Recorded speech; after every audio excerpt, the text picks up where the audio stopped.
learn that real intelligence isn't how much you say. It's how deeply you feel what you know. Okay. You never belonged in their boxes.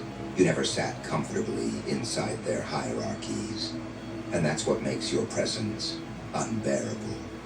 To some, you are the living proof that clarity doesn't require permission, that truth doesn't ask for validation, that knowing isn't granted, it's unlocked, and you unlocked it not through luxury or praise, but through tension, through contradiction, through living in rooms where you had to read intentions before they reached your skin. You mastered discernment because it was survival. And now, it's your greatest weapon. They don't understand how you keep getting it right, how your predictions feel like prophecy, how your statements make them question things they've believed for years. But what they call coincidence, you call alignment. What they call a hunch, you call a pattern revealing itself. Okay. They think you're lucky. They think you're intuitive. But in reality, you're precise. Okay. Not perfect. Not perfect. Aware. Aware. The kind of aware that only comes Very when your aware. entire life has been a test disguised as a lesson. Okay.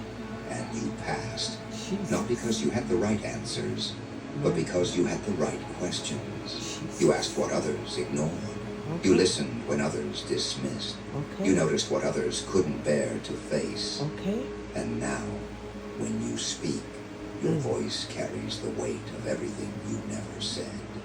Every time you stayed quiet while others drowned in noise. They shut me Every up my time you whole watched the entire lies life. play out My and God. waited for the right moment to strike, I don't not even know to how to lead, use my voice. but to reveal. I don't That even know how to use my is your voice. gift. That's why I Not struggle with words. destruction, illumination. Because of what they have That's done why to my they shut throat up. chakra.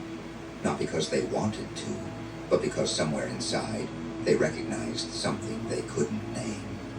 A presence they couldn't quantify. A knowing they couldn't argue with.